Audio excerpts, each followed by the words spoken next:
G'day guys, we're here at Lovesack for a pre and post discussion on Star Trek. Sonya, what do you think? What are your expectations? Look, I'm really hoping this is going to break the sequel curse. Yes. Because, number twos are always a bit kind of dodgy. So I'm really hoping that this is going to just blow it out of the water. It's going to be awesome. And I can't wait to see Benedict Cumberbatch. So yeah, me too. That's what I'm looking forward Excellent. to. Al? Oh, look, I'm hopeful. I really like the first one. I've heard good things about this one. And, if I'm expecting anything, I guess probably Kirk getting it on with some sort of hot alien woman. Yes. He's done green, maybe purple this time. We'll see. All right, well, I'm after some sweet action. I want the storyline to be nice and tight like it was with the first one. Yes. And I'm expecting something that's a bit more Empire Strikes Back. I want some falling happening. I want some, downfall.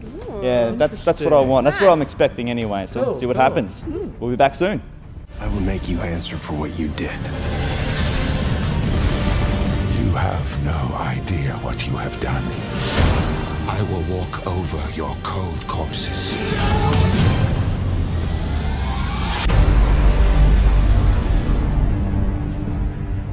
All right, wow, we've just stepped out of Star Trek. Guys, what did you think?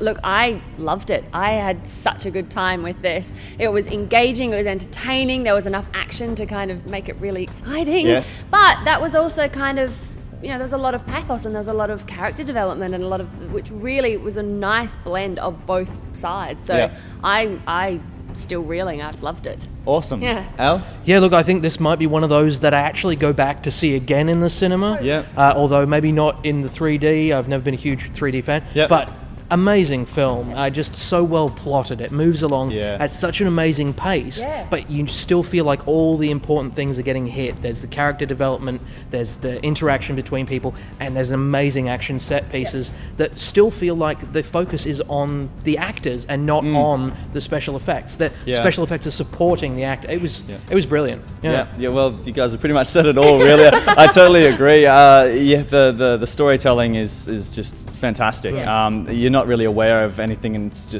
you're just there for the ride. It's effortless, it seems like, at the same time as nail biting, which it's fantastic. Yeah. It's a testament to his, great directing. Yes. So do you think that Star Trek fans will be happy with this film? I think they will be. I mean, I will put my hand up and say, look, I am not one of the big Star Trek fans. I was a fantasy kid growing up. Yeah. I liked Doctor Who and I liked dragons and that kind of stuff. So I got into science fiction much older and kind of missed out on the Star Trek. But I think for me, this is such a well-made film that I think there's enough references and there's enough character work that's done that I think if you are a hardcore Star Trek fan, you're going to go, yes, that is awesome. Give me the next one. Yeah. I hope that you will, because it really is very cool. It is. Yeah. Al? Well, I think the real strength of this is that it does cater to both. It caters to the fans by, there's a lot of references, there's a lot of things that it throws in there that the fans are just clocking it and going, oh my God, that's fantastic. But as a person who doesn't have that background in Star Trek, I don't think people are going to feel alienated at all. Exactly. They're going to take it on board. And the real thing that I love about it is that I think this is going to have people going, you know what, I've got to go and watch the Shatner ones now. Yeah. I've got to go back and watch some original series. Yeah. I think people actually who've never seen a Star Trek show before, they are going to want to go and watch them now after seeing that film. Absolutely. After speaking to some fans about the first film, they thought it was fantastic. And so I really think this one will hit that benchmark as well. Yeah. And when you compare it to something like Iron Man, which we saw recently, largely underwhelmed. Yes, yeah. So I think this is a bit more of a crowd pleaser. I think. Yeah. And what did you think of Benedict Cumberbatch as a villain? I think he's fabulous. Yes. In my eyes, Cumberbatch can not put a foot wrong. Like I've watched his career for quite a while now on TV. Being a fan of. Big fan. Yeah. Big fan of Sherlock and everything. Yes. And I think as a villain in this piece, he's just so focused and the laser-like. It's so fascinating to watch him work and seemingly not do anything. And yet he's terrifying. Yes. Yeah. Al, you agree? Yeah, big fan. Yep. He's got an amazing intensity that works so well on a grand scope like this, something that has this much going on. He manages to really hold his own with just that, like you're saying, that laser-like precision, that's amazing intensity that makes him a fantastic villain. Yeah, there feels like something very organic happening with him in the space. He's really relating to the other actor, and there's some unpredictability about, he's made some really interesting choices as well. Yeah, and of course he's got a great stillness. Well, that's what we thought, and here's what some of you thought. I'm here with Stephen from King's Comics, and we've just seen Star Trek. Stephen, what did you think of the film? Absolutely fantastic. It was amazing. It was exactly what I wanted. I loved it. I thought it was fantastic. It was so exciting. Wasn't a big fan of the script, but I loved what JJ did with it, and I'm so excited for the Star Wars films. Excellent. I totally agree. I think J.J. Abrams showed that he can take something. I mean, he showed us in the first Star Trek film that he directed that he can do a fan service justice, but I think this one he just knocked it out of the park. Loved it. Actually, really, really enjoyed it. Yeah, I loved it a lot. Much better than the first one. Blew it out of the park. It's incredible. You're not a hardcore fan, but you're definitely a fan of Star Trek. Do you think it will keep fans happy? I think if you're a fan, I am a fan, but not a hardcore fan. Yeah. I really think if you're a fan of original Trek or any Trek, you're not going to be disappointed by this film. It hits all the spots that you want in a Star Trek film. Abrams has done a wonderful job. I'm not a Trekker myself, so I can't speak for the diehards, but I think anyone who's a fan of general sci-fi will love it. Yeah, I think so. I mean, I think that's a very hard thing to gauge because, a fan's relationship to sort of something is very hard and very personal.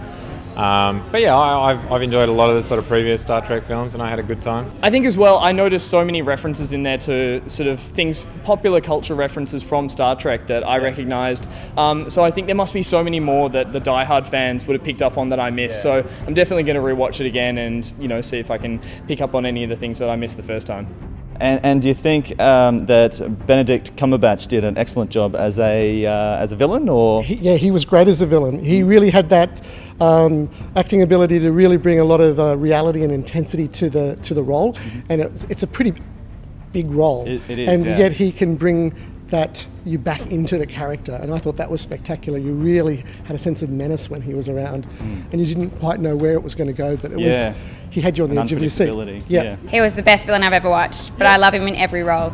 So I thought he did a great job of, I think, you see the heroes made their big sort of entrance in the first film, and I thought this one to have a really good antagonist made all the, the hero moments all the brighter, because he was just he was a relatable villain at the same time, and I think, having that stiff upper lip, that British charm as well, made him really likeable. Well, sorry, not totally likeable, but it made him a little more relatable, which always makes a great villain.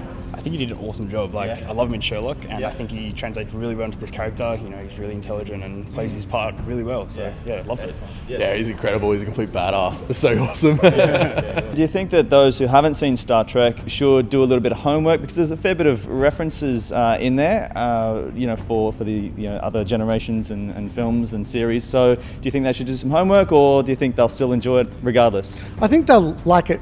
You don't need to do homework, because I think what Abrams has done is he's made those actors own those roles. And so they're delivering those lines as if for the first time. Yes. So if you're a fan, you're going to love those lines. But if you're not a fan, you're just going along with the ride, and the story's being told with those lines. And so they're giving those new characters that depth that you want. So I don't think you need to do your homework. Just go in and enjoy the ride. That's what I say. Awesome. Thanks very much, Stephen. Thank you.